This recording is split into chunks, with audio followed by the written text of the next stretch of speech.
Ang pagtataksil ay parang lason na dumadaloy sa dugo. Hindi agad nararamdaman, ngunit unti-unting pumapatay sa kaluluwa. Ang mga taksil ay tulad ni Judas Iscariote, nakangiti sa harap, ngunit may itak na nakatago sa likod.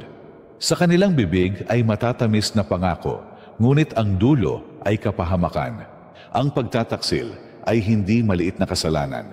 Ito'y pagbebenta ng tiwala, pagyurak sa pag-ibig, at pagtakwil sa liwanag ng Diyos. Ang mga nagtataksil ay isinusumpa ang kanilang sarili sa apoy ng walang hanggan.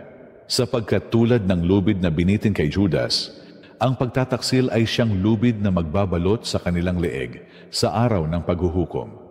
At sa harap ng trono ng Diyos, ang kanilang mga gawa ay isisigaw laban sa kanila.